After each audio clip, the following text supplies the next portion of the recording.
Hello, everybody, and welcome to another Throne of Eldraine draft.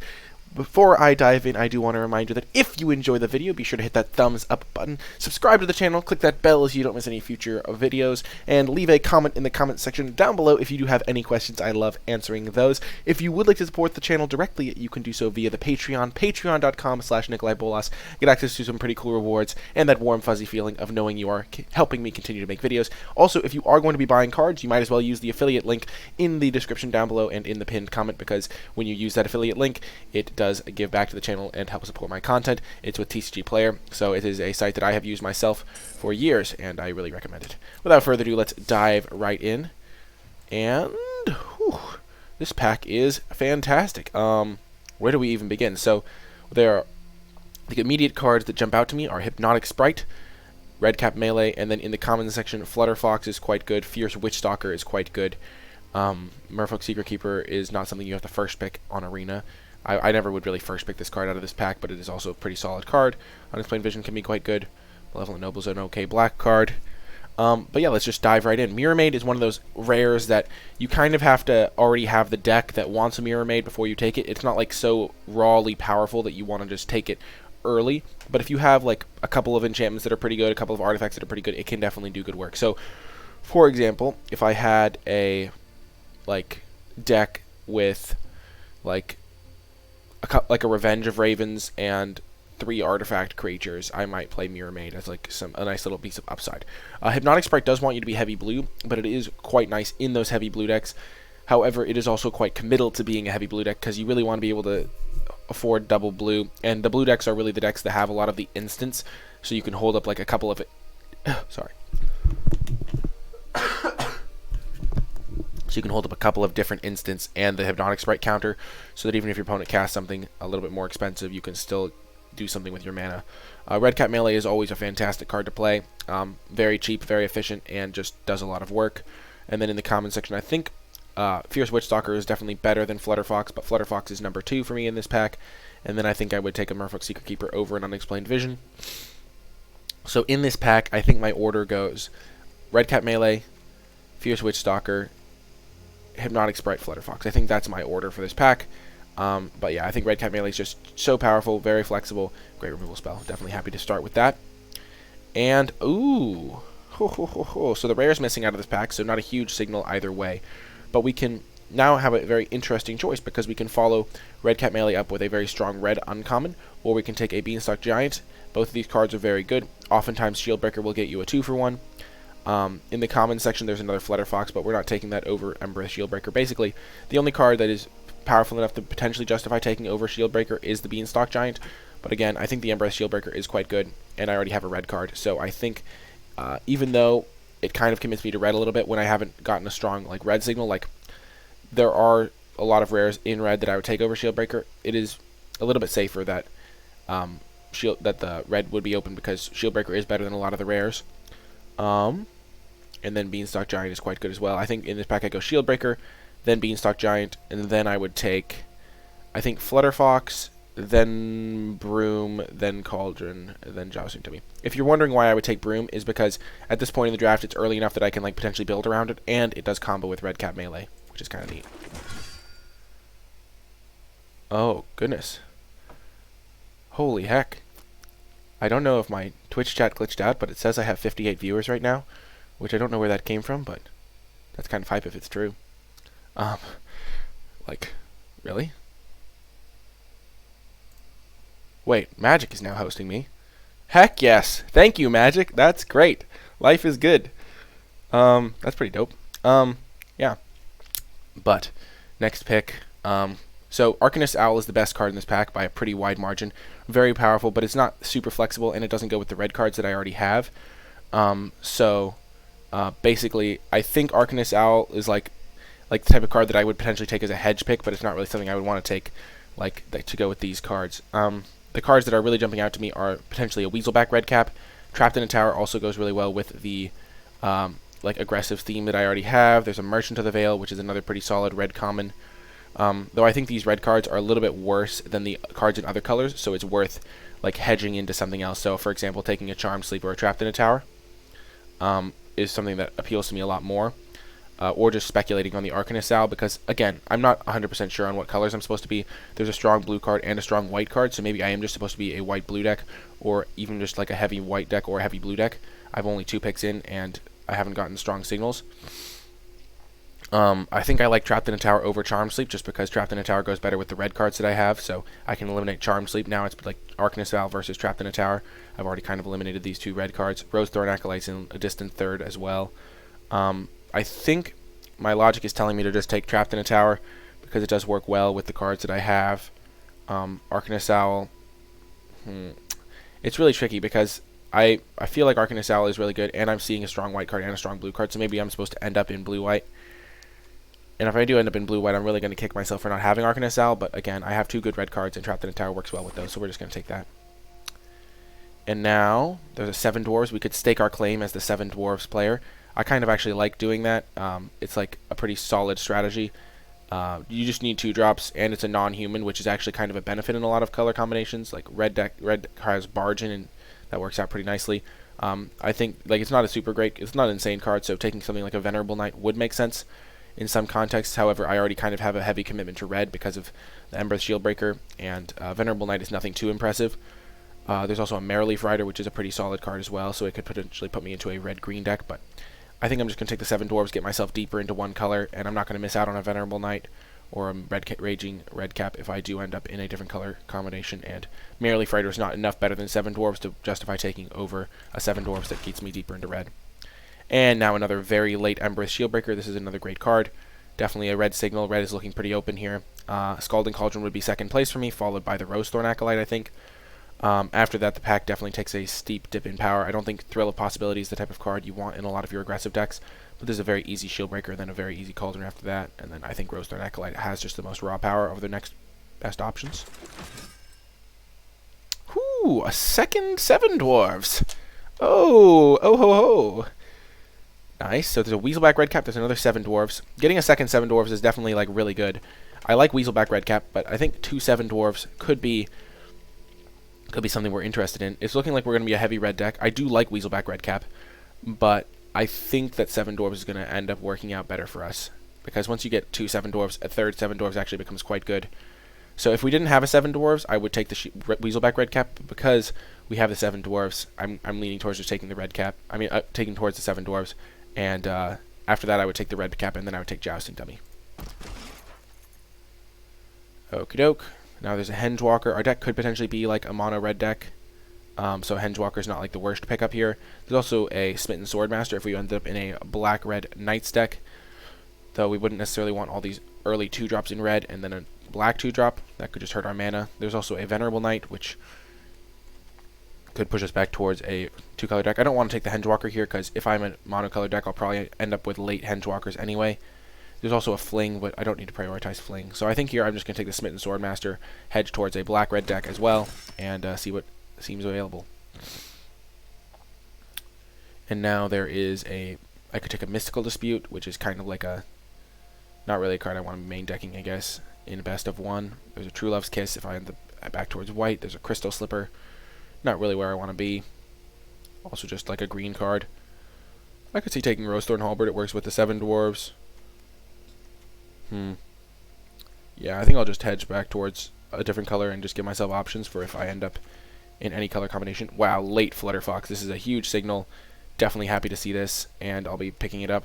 Still wheeling Secret Keepers, because why not? But Flutterfox is a fantastic card. Whoo, Sorcerer's Broom came back. It doesn't really have synergy with my deck, so I'm not sure if I want to take it. But, I mean, what else am I taking here? A Jousting Dummy? I guess they're very similar, but Sorcerer's Broom has slight upside with red cap melee. It's also, I guess this is a non-human and a knight, so it powers up more synergies.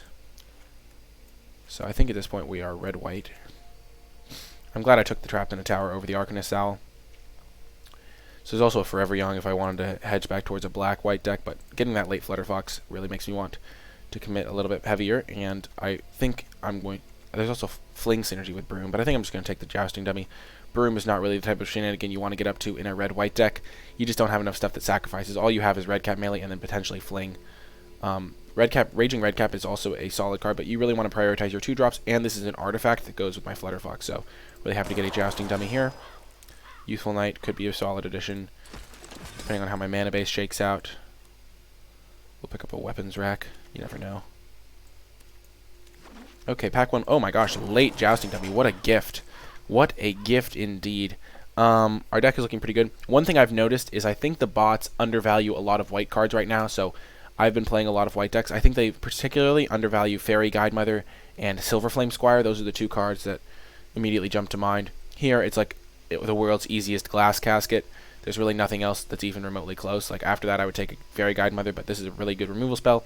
I only have 1 removal. Actually, I have 2 removal spells so far, but I really like getting removal, and that's a really good one. So, pretty easy pickup there. And then we can maybe even wheel Guidemother based on Arena. In a paper draft, I would maybe expect to wheel Barge in.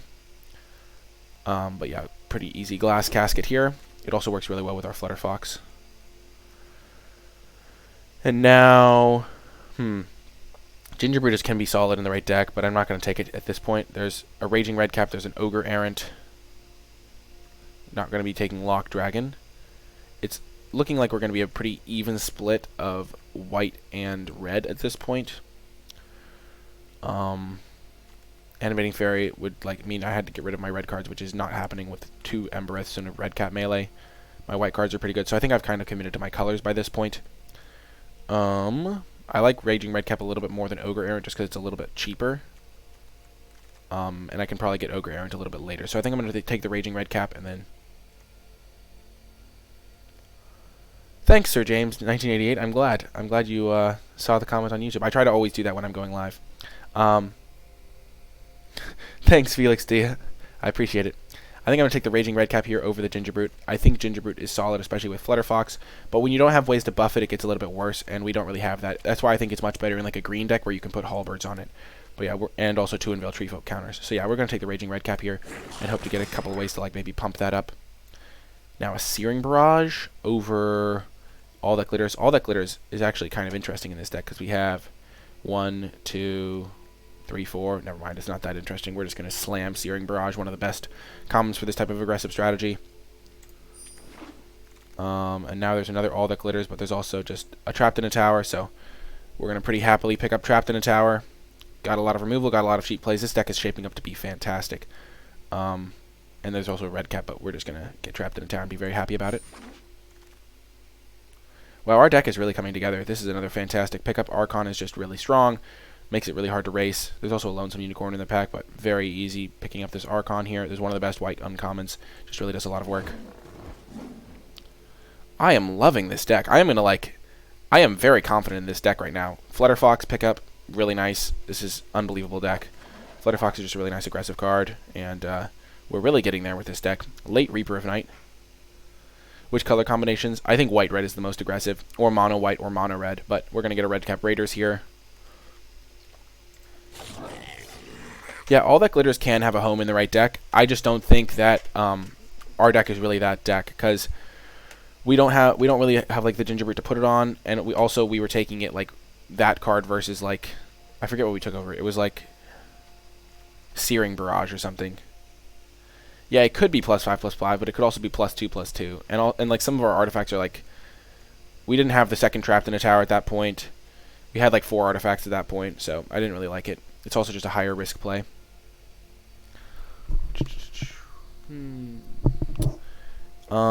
Shambling Suit, not really something I'm interested in here necessarily. We have 1, 2, 3, 4, 5. So it could be decently sized. There's also just an Ogre Errant, which does work with some of the knights I have. There's also a Youthful Knight. 1, 2. I think I'm just going to take Youthful Knight here, get another good 2-drop. And now Fairy Guidemother did wheel. Perfect.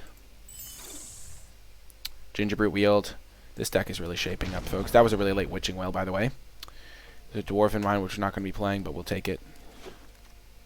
Shambling Suit. We'll actually probably play the Shambling Suit. Lonesome Unicorn could make the cut. And pack 3 is good to us. There's a Slaying Fire, which is really good for this type of deck. It is not only a very strong removal spell, but it also can go face, which is quite nice. And dealing 4 damage to the face is a big chunk of their life total. I think it edges out Scorching Dragonfire. The only other cards in consideration are the Clockwork Servant, maybe. So I think it's Slaying Fire and Scorching Dragonfire pretty easily here. as the only two considerations, and I like just taking the Slaying Fire. That extra reach can go a long way. We really want to get one more 7 dwarves. This Fairy Guide Mother is probably going to wheel, so we'll keep that in mind. Wow. Another Flutterfox or a Rimrock Knight. This is close. Very close. Because Flutterfox is just really good. And also, we're kind of a heavier white deck at this point, especially early on in our curve. So I kind of like just taking the Flutterfox over the Rimrock Knight, even though I love Rimrock Knight. Like, Rimrock Knight is a fantastic card. But Flutterfox is just looking super good. There is a low chance that Flutterfox wheels, though, so maybe that affects things. Because remember, we got a super late Flutterfox pack 1. So maybe this is a chance where, like, they're both super close in power level. Our deck is going to be relatively evenly split in terms of mana, it's looking. Though, it might be able to hedge back towards a heavier white deck. Just because we have, like, so many packs to get stuff. Like, we have all of this pack to get more cards. We already have 23 playables. Like, if this was my final deck, like, my deck would be pretty good. And I have a whole rest of the pack. I'm going to get another Guide Mother. You agree with the Fox pick, Hamani? I think I'm just going to take the Fox for sure. I agree. I need the... Like, it's just good to have the consistency in my 2-drops, and I think I have so many white 2-drops that I'm going to want to lean towards playing a little bit heavier white. Fox is just so good. Hard to go wrong with it.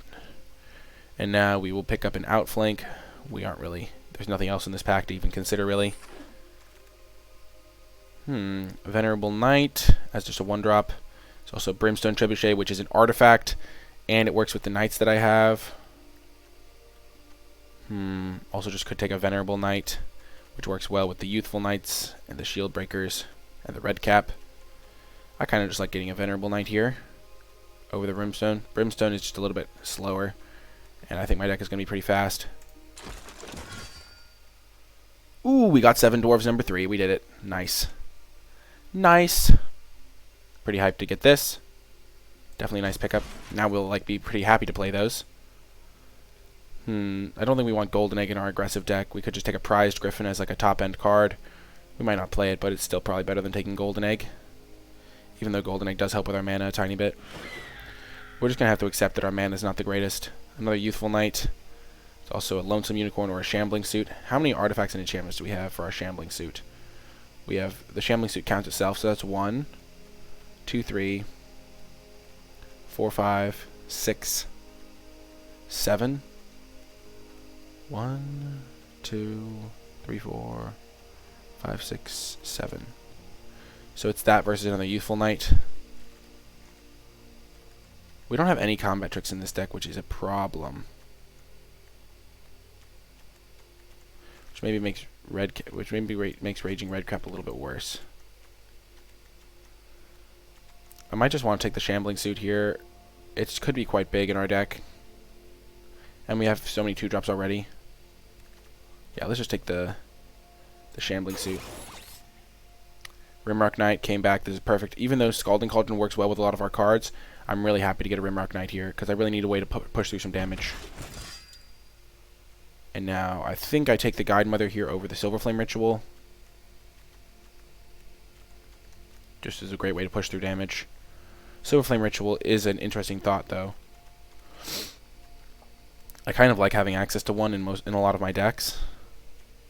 But I also kind of like the idea of just jumping a Shambling Suit and making that thing super big. Bargain is also a really good card for this type of deck, because we have so many non-humans and so many kind of big guys. I think we'll just take the Guide Mother, though. Now True Love's Kiss, which we're not going to play. Take the uncommon to build my collection up. Wow, that's a super late Garenbrig Paladin. And a super late Rosethorn Acolyte.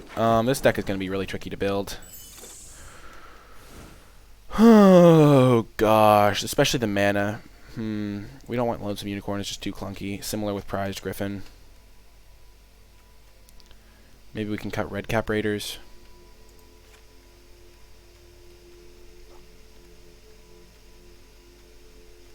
We don't really have ways to pump up Gingerbrute, so I think I'm going to cut it.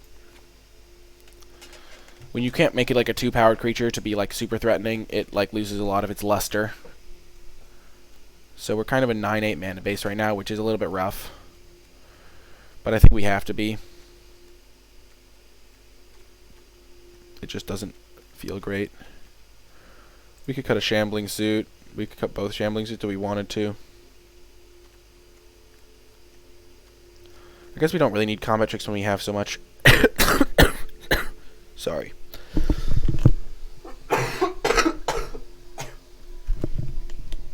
It's like I have the plague. 3/7 dwarves are generally enough. You don't need them to be too too much. Like if you ever make them a 3/3 for 2 mana, it's pretty good. And they can kind of just sit around and wait for you to find another 7 dwarves.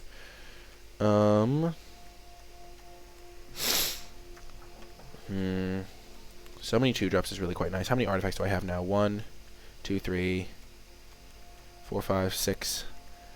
I think I'm just going to cut the other Shambling Suit here. I don't need it. Maybe Lonesome Unicorn would be good, but I don't really have... Since I don't have a Silver Flame Ritual, I don't really think I need Lonesome Unicorn as much. This is kind of a 3-drop.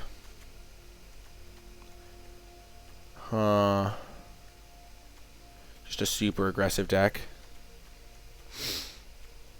3 dwarves are not enough. What's this a picture to?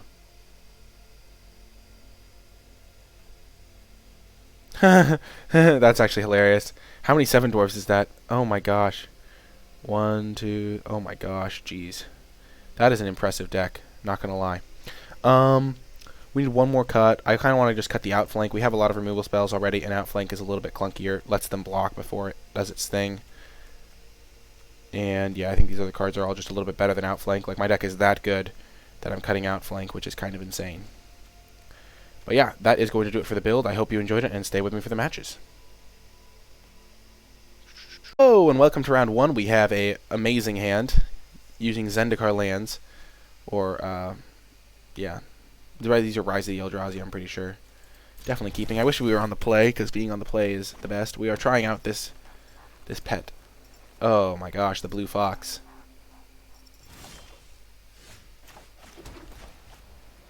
Definitely get down the 1-drop on turn 1. It can chip in for like 5 damage sometimes.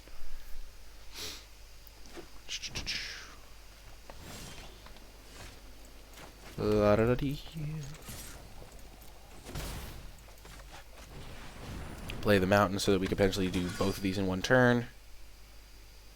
There's always the hope that they just play like a 3-mana artifact. Rosethorn. Oh.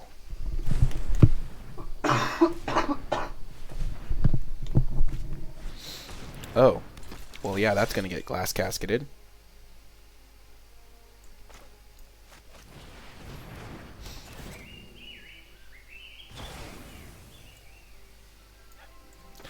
Since our deck is generally pretty cheap, we can just, like, hang out and, like, we could, like, use a red cat melee here and then not have to worry about things because we still have these 2 planes.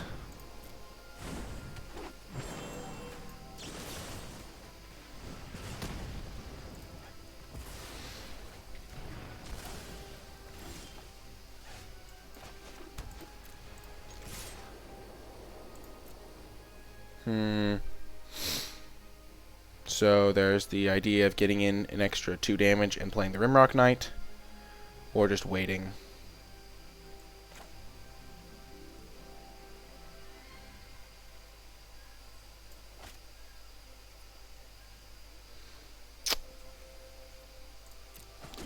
I think I'm just going to play the Embrace Shieldbreaker here. It's like a compromise.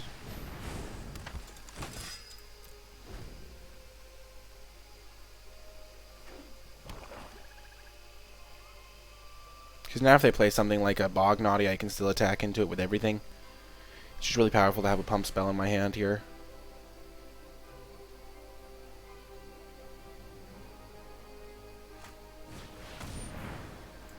Sure.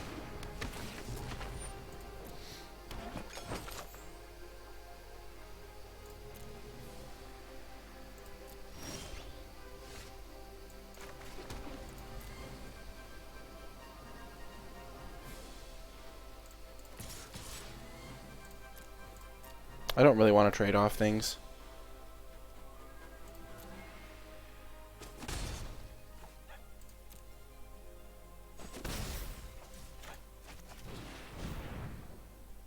Opponent not blocking kind of makes me think that they might have something.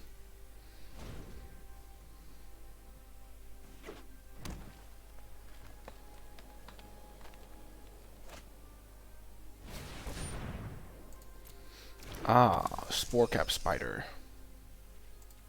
That's an ouch.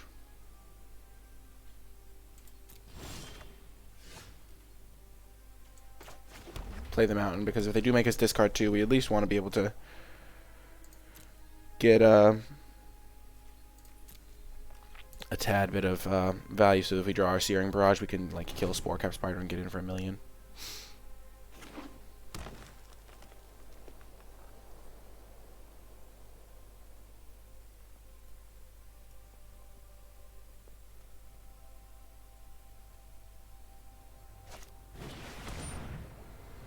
Okay. They really want that double black, I guess.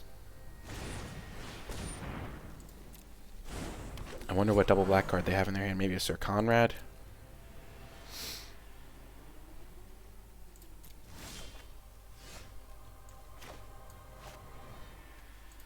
This is going to work out well.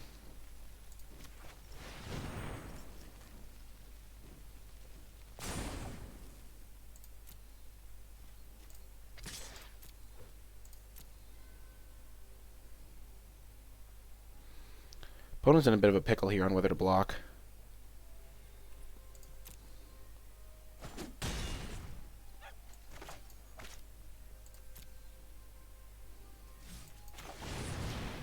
I guess they have this food, so it's not as much of a pickle.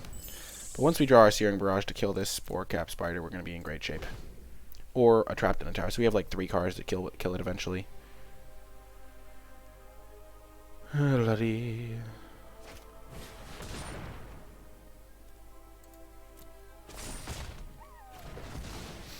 Weird kill. I'm surprised they did that.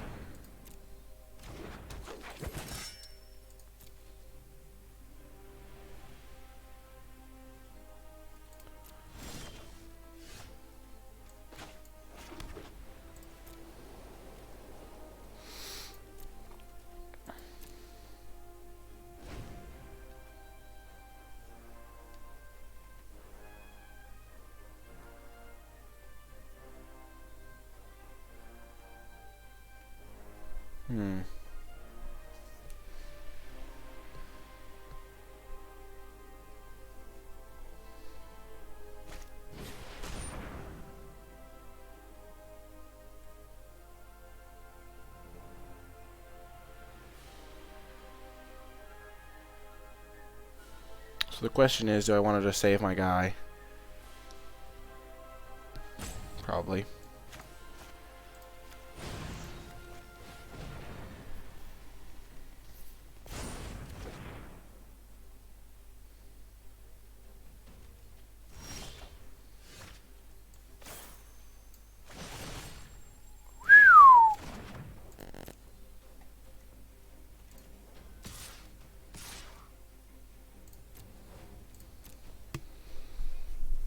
Oh, man. I have to 2 for myself, but it's just what's got to be done sometimes.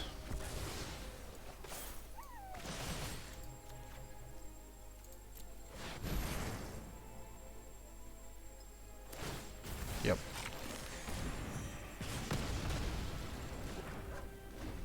So they're on a 5-turn clock now. Oh, no. That's an ouch.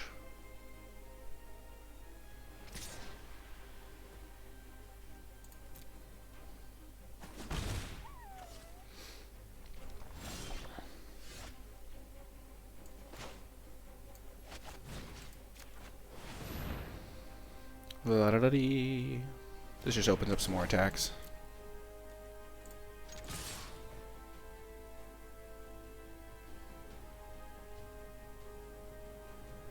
Like if they trade here, next turn I can attack with the Rimrock Knight and force a trade here.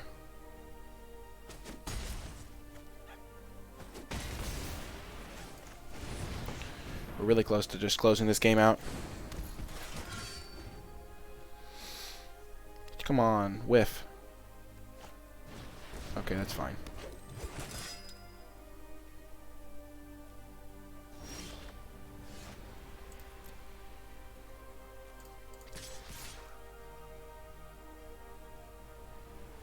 I don't have any more guide mothers. Nope.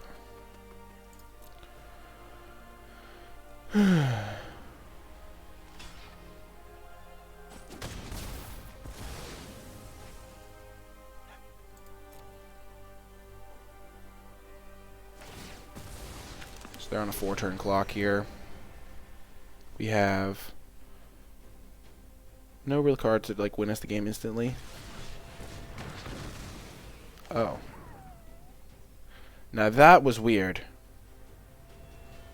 That was quite weird. You'd think they'd rather have Savvy Hunter. They probably just forgot. And this is where Slaying Fire shines. Even if they'd gotten back to the Savvy Hunter, it would not have mattered. Boom! That is what I'm talking about. Getting the win with style, and we're on to the next round. And welcome to round 2. We are going to mulligan this hand. We don't have any white mana to cast our 2-drops. We need to be able to apply early pressure, and this hand is far superior. Definitely a keep. And we're going to get rid of the 7 dwarves. Because if we do draw lands, we want something to do with it, and we already have so many 2-drops that it doesn't really matter currently.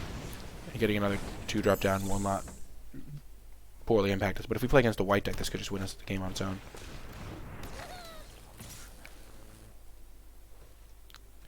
Not going to block that. Well, that worked out.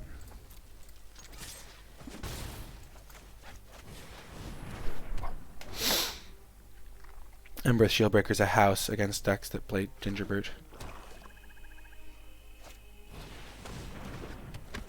Please give me a land. Thank you.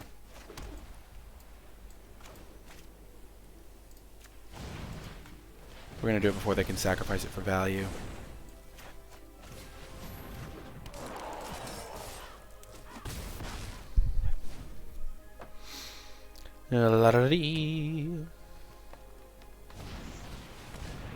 Oh.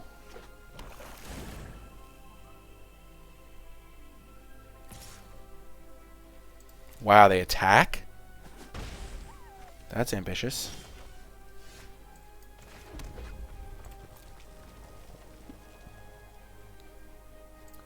I'm kind of afraid of Revenge of Ravens, if I'm being quite honest.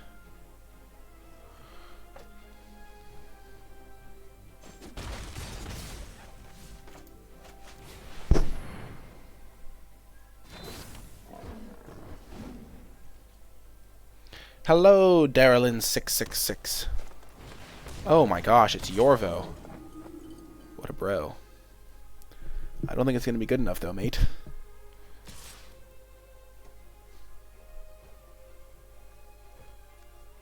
How does this not have reach?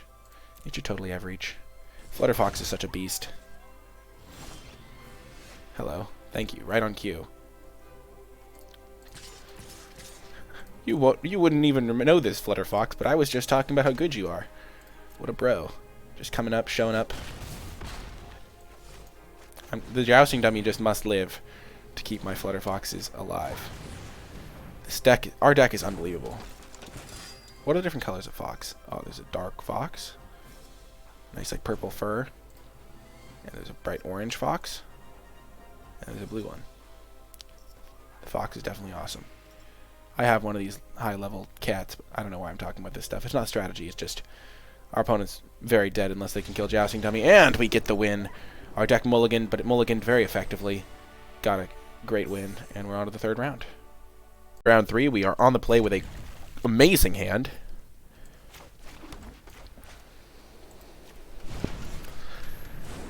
Oh, man, what a hand.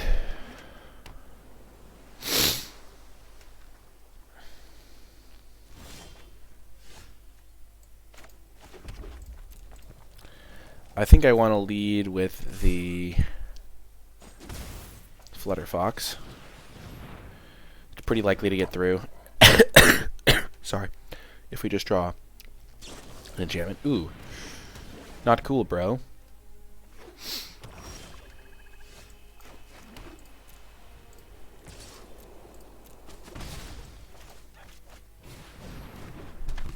Our deck does need to draw some action.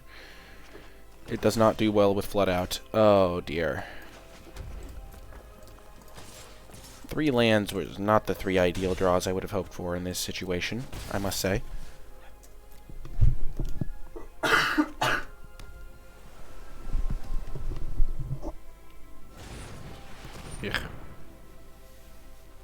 Haha. Get wrecked, opponent.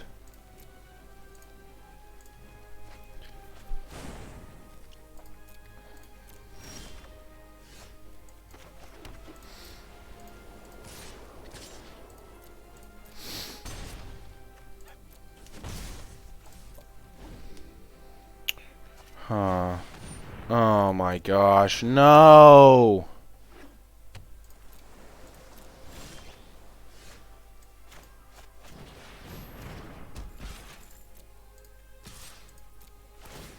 Yep. All my creatures are super low power, so this is going to be a nightmare.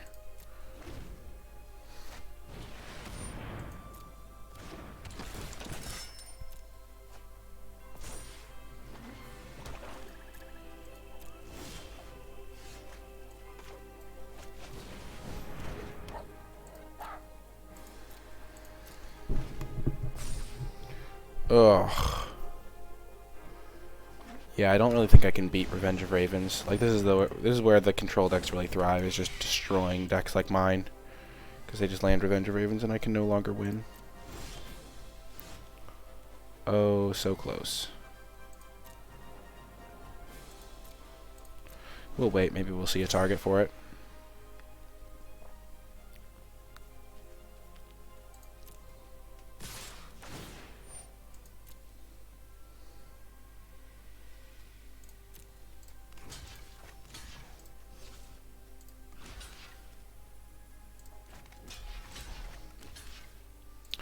I'll block both.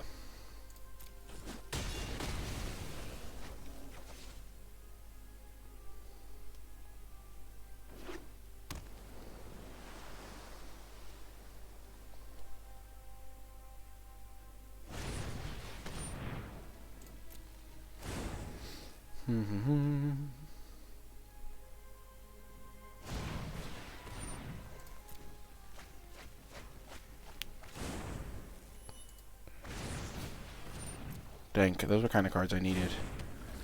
Kind of needed the Rimrock Knight, I mean, mostly. And Trapped in a Tower would have been good.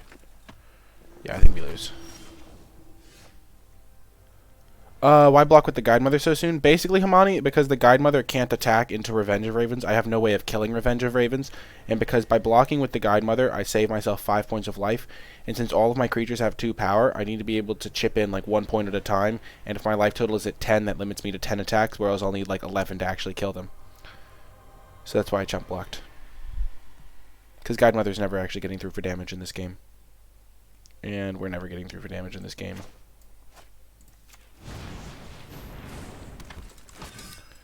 We'll wait one more turn, but then we're going to just scoop. There's no way.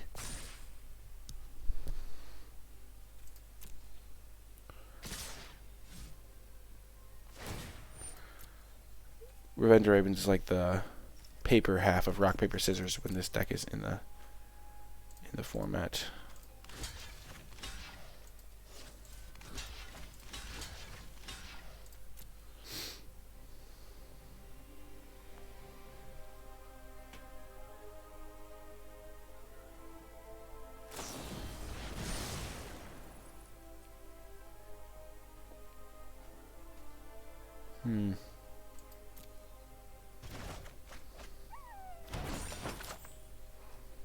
Yeah. Huh.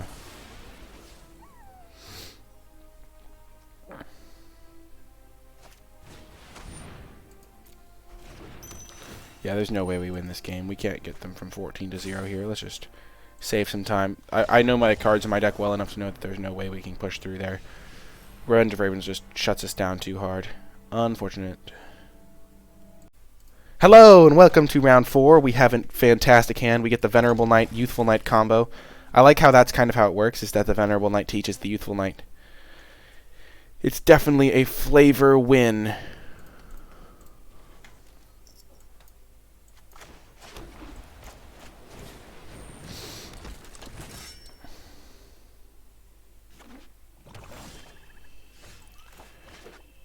Change of plan.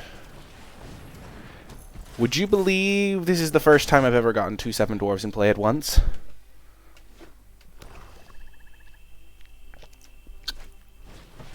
Haha, this is going to work out perfectly. Oh, beautiful day.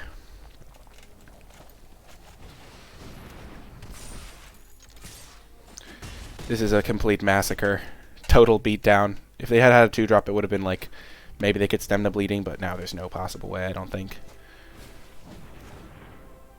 No! Oh, that was too little too late. They concede. Yeah, I didn't even need to play my Youthful Knight. Oh, such is victory. Venerable Knight into 2 7 dwarves. 7 dwarves, what a beating. I'm so hyped. I'll see you in the 4th round. Oh, and welcome to round 5. That was a quick round 4, but we're back at it with a great hand.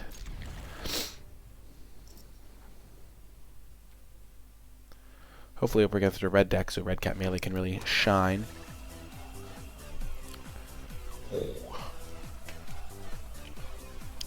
Hey.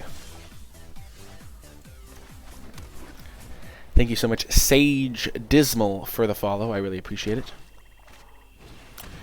Oh, opponent.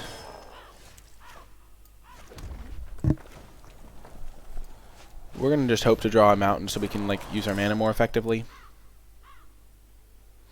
This isn't an instant if you're wondering why I didn't play red on the first turn.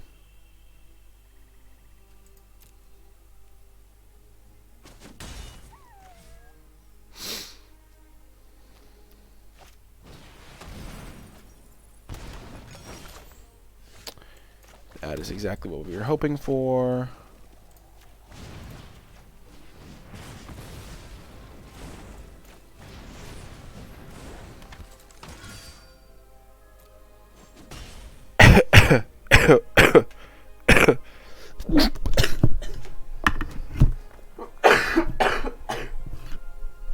I might try to go to the doctor at some point soon. This cough just won't go away.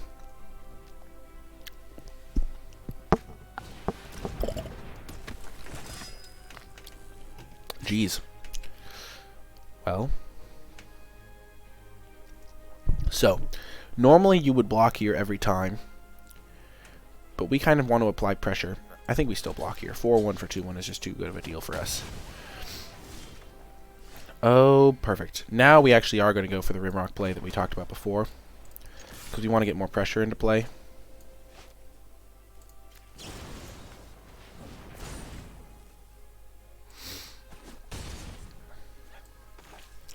I mean, having 5 power is super different from having 2 power.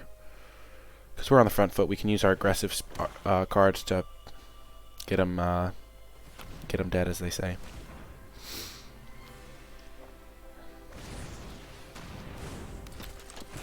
Yep. Probably trap that in a tower.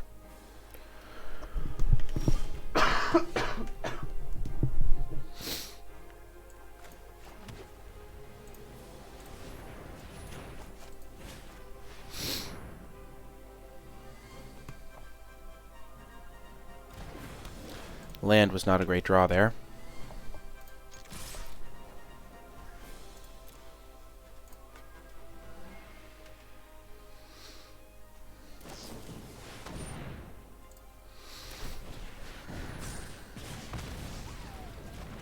Them having to use their 3-mana removal spell on my 2-drop is really good.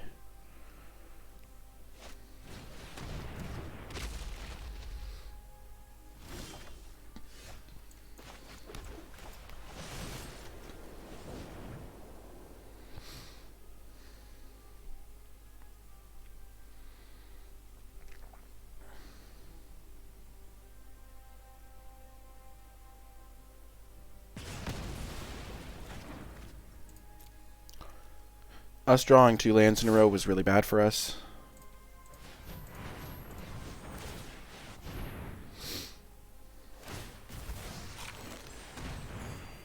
Especially because they weren't even mountains. Kind of just quite bad.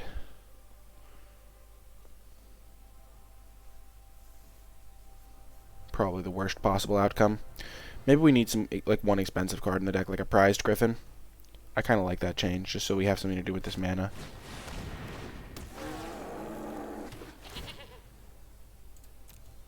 Hit me.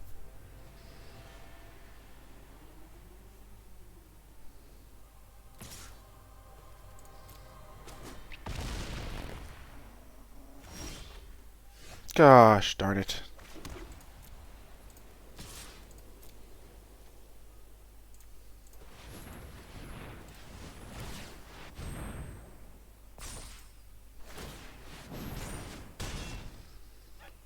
Oh, it's so brutal.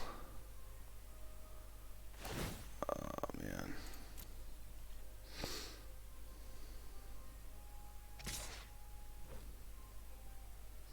This is where we chump block with one goat to play around Rimrock Knight. And barge in.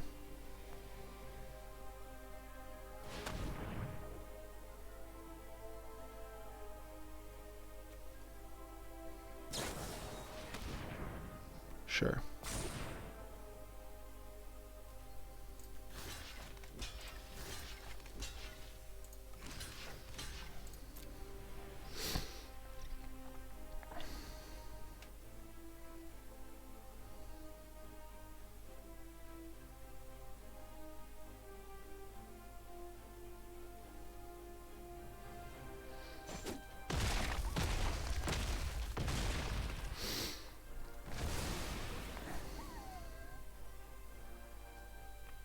We're not dead. Even if they play a blocker, we could draw Trapped in a Tower or Glass Casket, attack them, kill them with Slaying Fire.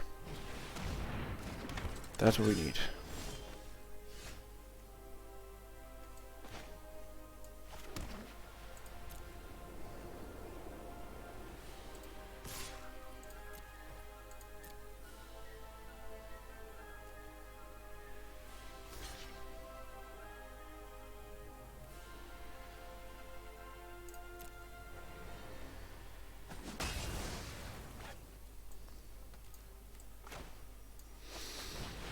Oh, we lose.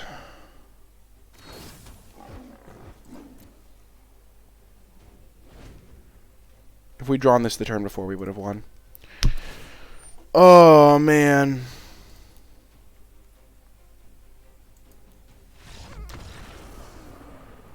Wow, that was brutal. Oh my gosh. That's the difference between drawing 8 lands and 5 lands, folks. Oh my gosh. Well, it happens. To round 5. Actually, round 6. We're breezing through these rounds. Hopefully we can get the W. We did make one change to the deck. We cut a Youthful Knight for a Prized Griffin just so we have a little bit better ways to spend our mana a little bit later into the game.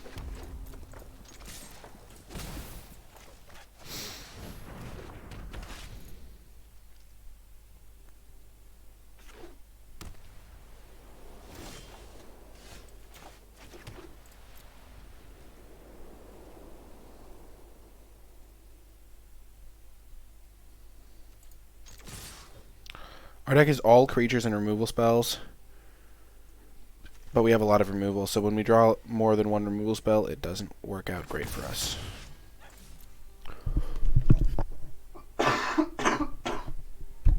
Because you want to be able to apply early pressure. Oh gosh. Come now.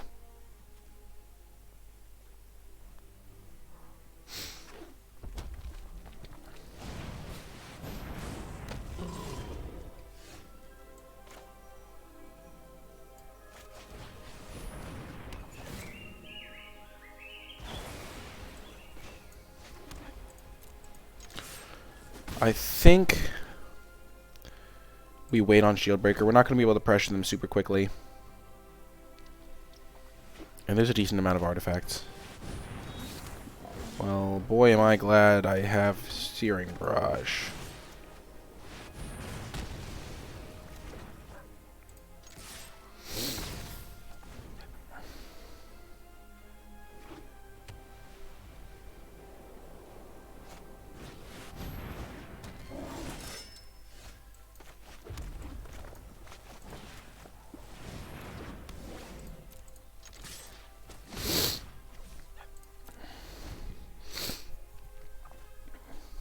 Hmm.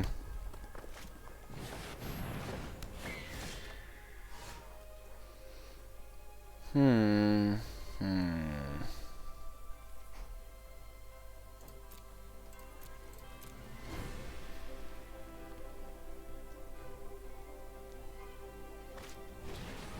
Sure.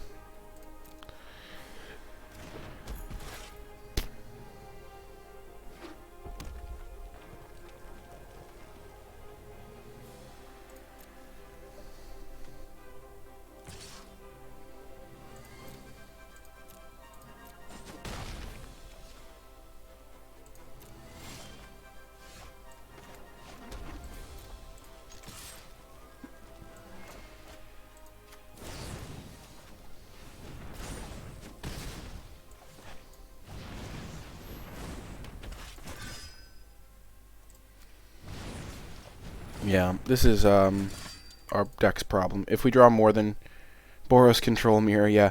If we draw more than three lands, we're wrecked. But we have to play 17 lands to be able to cast our spells. Maybe we're supposed to go 8/8, but it's really hard to justify that. Like, this is normally the type of deck that would run 16, but our color requirements, like, we have 3 Fairy Guidemothers to play on turn 1. Hard to say. Well, that was bad.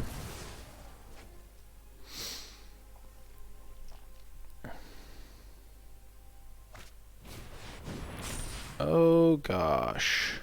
We are so dead.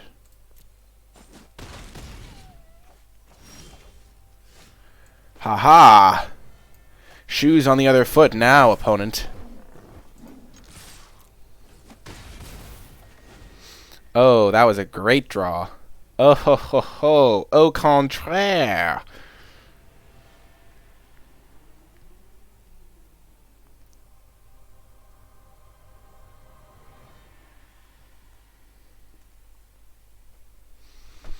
Oh no, did they really top deck a removal spell? Oh come on! No! That's not fair! Where is the justice? Where is the humanity? I'm in a very precarious spot right here. Not gonna lie. Whoo.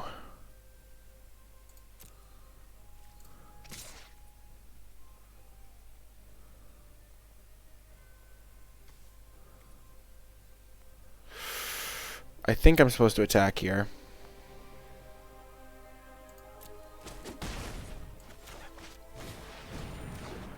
I have 2 flyers, so I can chump this. Actually, I can just chump this and stay alive.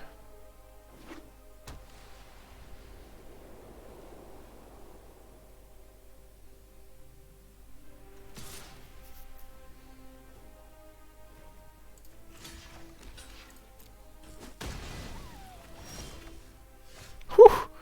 Whew, whew, whew. Thank goodness. That was a perfect draw.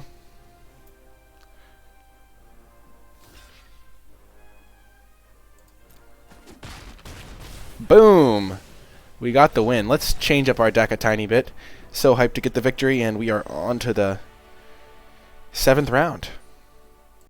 Hello and welcome. We are now seeing our newest addition to the squad, the Lonesome Unicorn. We cut a Youthful Knight for it.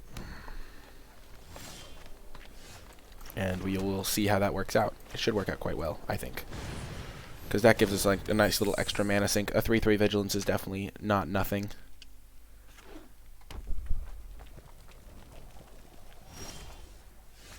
Oh my gosh, what a fantastic rip. Right off the top of the old deck. Jousting Dummy powering up Flutterfox since 1965. Actually, not that's like doesn't actually make sense, but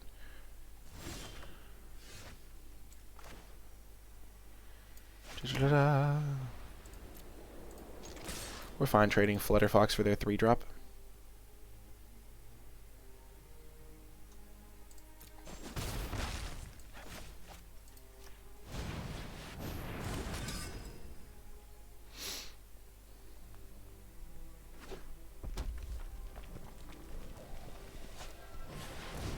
Sure. No blocks. We'll take 4. We're definitely racing them faster than they're racing us by a significant margin. Oh yeah, that's disgusting.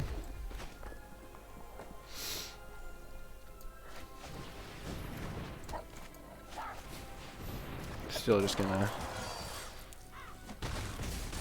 do it like this. We can play Trapped in a Tower next turn, but now that we have extra power out, it's really nice.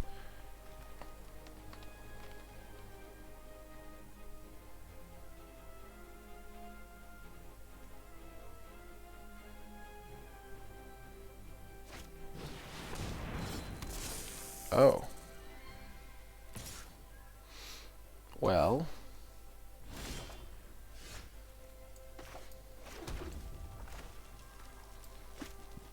Protection from multicolored. Well. Goodbye, Stone Coil Serpent. We hardly knew ye. 2, 4, 5, 6, 7.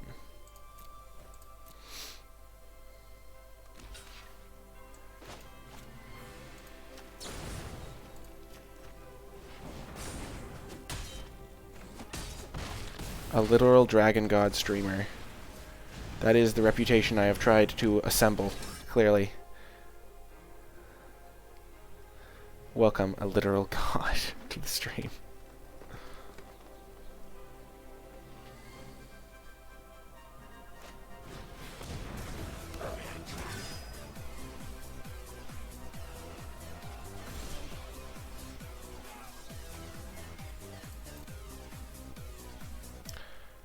Welcome, Mab Sardo, to the stream. I really appreciate your support. So if they kill this and kill one of our other guys, we still win.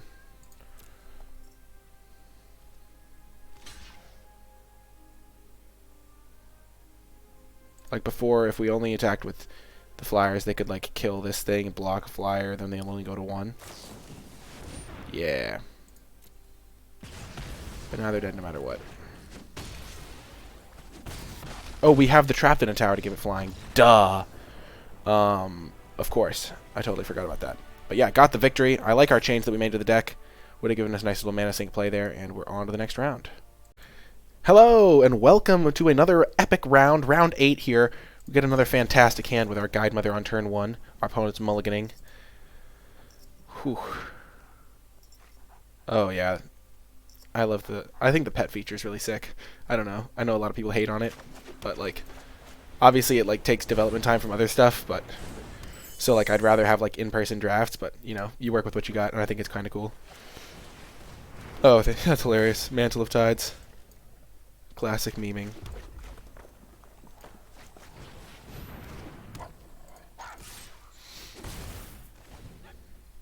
As long as they don't have a So Tiny for my Flutterfox early here, it's going to work out great.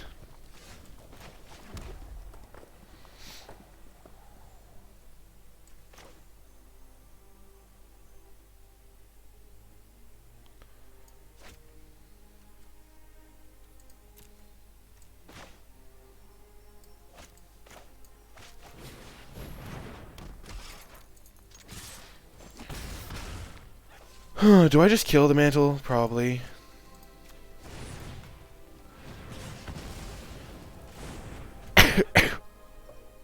We have had very good starting hands.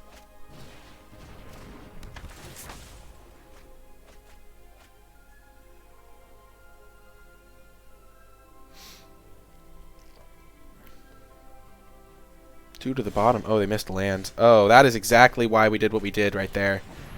We played the 7 Dwarves over the Shield Breaker for that exact reason. It may have revealed extra information, but now our 7 Dwarves is a 3/3. Wow, they hit their 3rd color.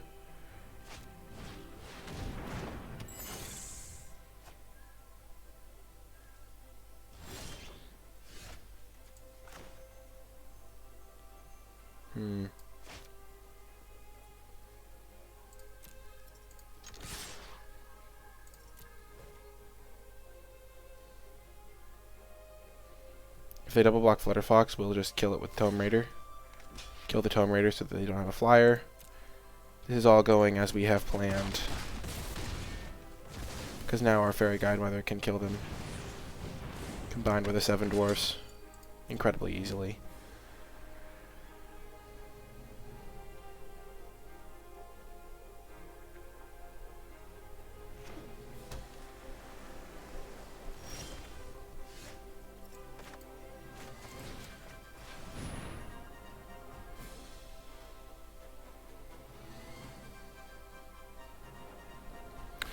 I don't know what they could have here. I don't think there's an answer, so...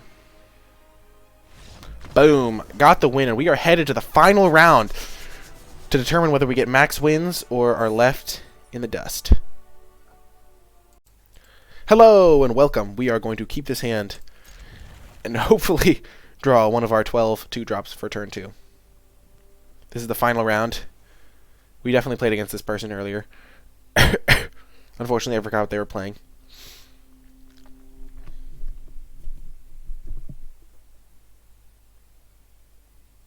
I hope it wasn't the person with Revenge of Ravens in their deck.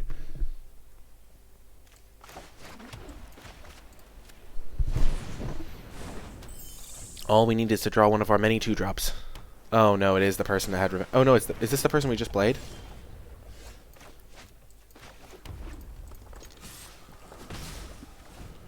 Not having a 2-drop on turn 2 is really bad for us.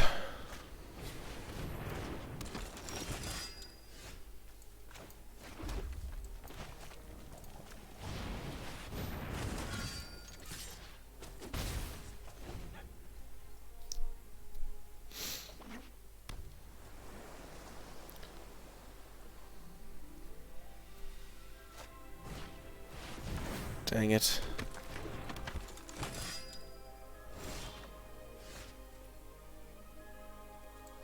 Well, this is how it goes sometimes.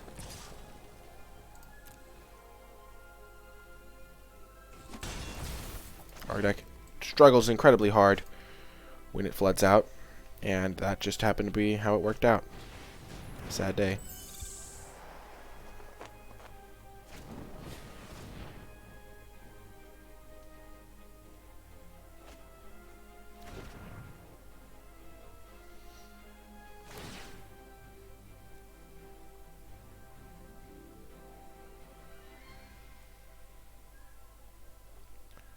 I wonder why this didn't get a counter. Oh, it did. Okay.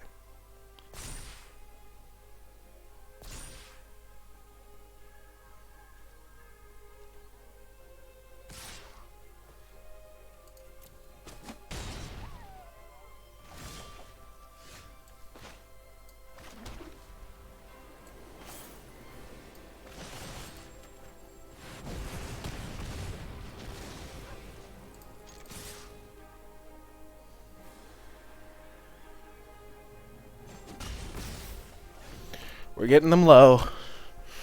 I don't know if it'll be enough, though. We need to draw another action spell. Like right next turn. Archon would be our best draw.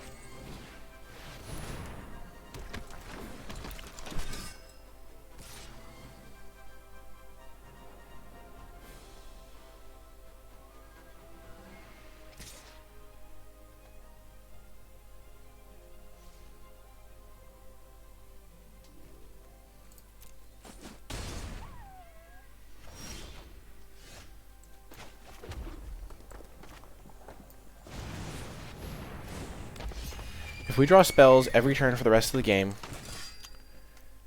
there's a chance.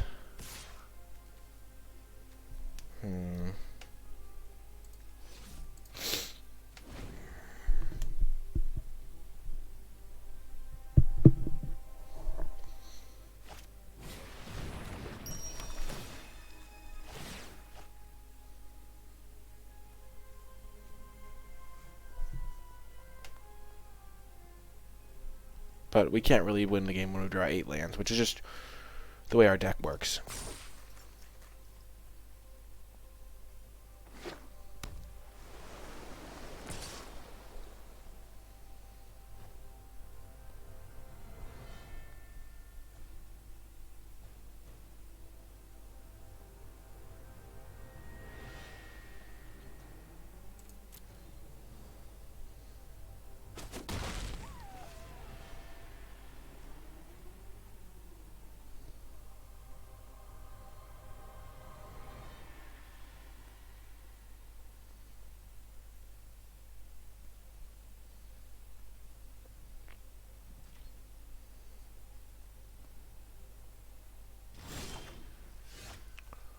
Rimrock Knight.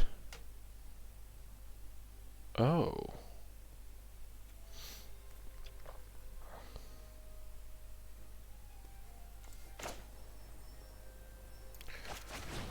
Interesting.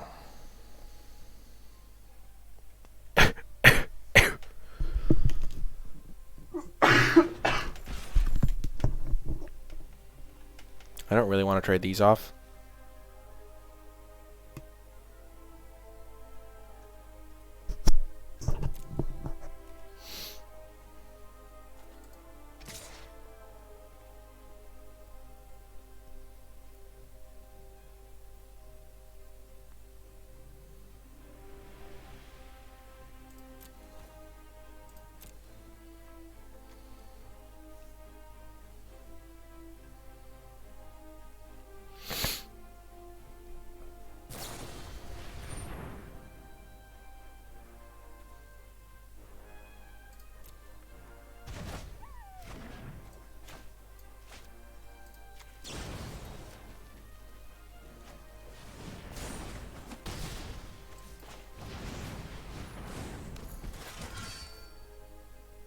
This is where I hope to like have my opponent attack, and then I rip my second Fairy Guidemother after they've tapped out.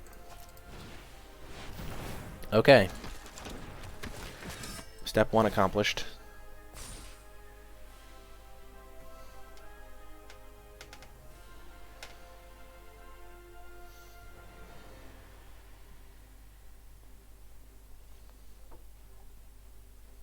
So if they attack, we have an out. Fairy Guidemother will win us the game if we draw it right here. We have 27 cards, 1 in 27, not that bad. It's like 3%, a little bit more than 3%. It's almost 4%. I believe in the 4% odds. I don't know. Trapped in a tower, not bad, not bad.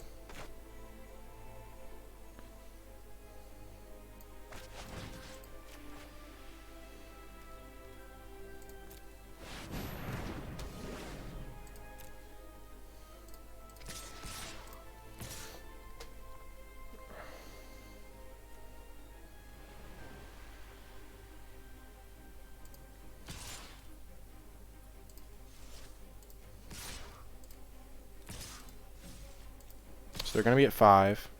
I'm going to have this, say they double block here. I'm going to go to 1. If they double block this, single block, they go to 3. I think this is the attack. I have to rely on them not having too much. Like say they just chump block here, and block here, go to 1. I'm doing math, opponent, okay? Because I want Slaying Fire to also be an out, because then I'll have double the outs. So if they chump block here, if they double block here, I'm fine. And they single block, they go to 3. Because then they just don't have enough power to kill me. They have no blockers. But then if I go, if they go single block, take 5. They then have 3, 6, but I have an extra blocker. Yeah.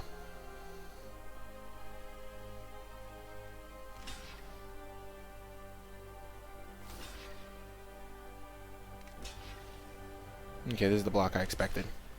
But getting them to 3 is actually super relevant.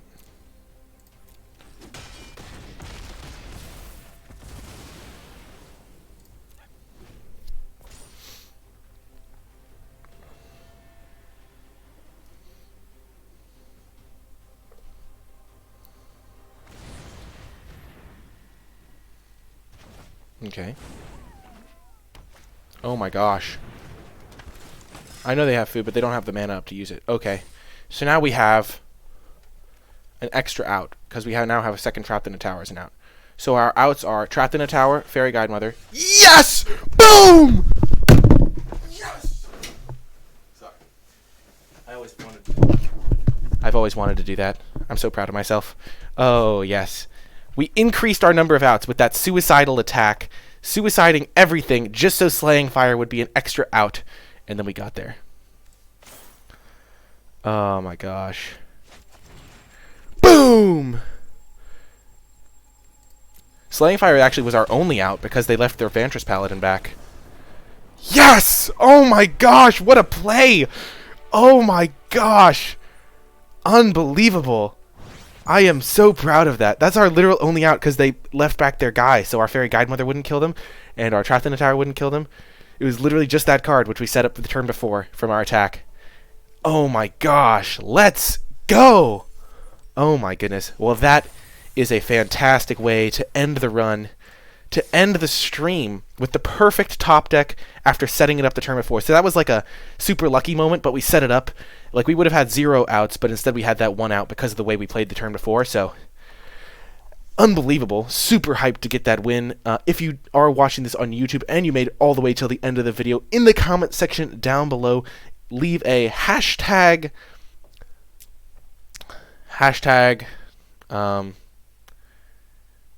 I don't know. That was so good. What's that card called? I don't even remember. Hashtag Slayed with Fire. That's a good one. Hashtag Slayed with Fire in the comment section down below, or hashtag Perfect Setup, or hashtag Long-Term Planning, or something in the comment section to let me know you made it all the way to the end of the video. Remember to hit that thumbs up button if you did enjoy it. Subscribe to the channel to join our community here, and click that bell icon so you don't miss any future videos. Be sure to come back. I think this is going to be a Friday video, so there's going to be another draft video on Tuesday, so be sure to come back for that, and there's also other videos spread throughout the week, so be sure to come back and check in for future videos. If you would like to support the channel directly, you can do so by buying cards with the affiliate link in the pinned comment and also in the description. It's a TCG player link, and I get some of the proceeds for when you buy cards, so pretty cool stuff. They have great prices and great customer service. I really recommend them. If you would like to support the channel directly, you can do so via the Patreon, patreon.com/NicolaiBolas. There's a tons of different levels, tons of different tiers, and there's also a ton of cool rewards that you get for becoming a patron, and one of those cool rewards is being put in the credits. I really do appreciate all of my patrons, especially those that support at the credits level. It really is appreciated. That is going to do it for this draft video. I hope you enjoyed it, and I'll talk to you next time.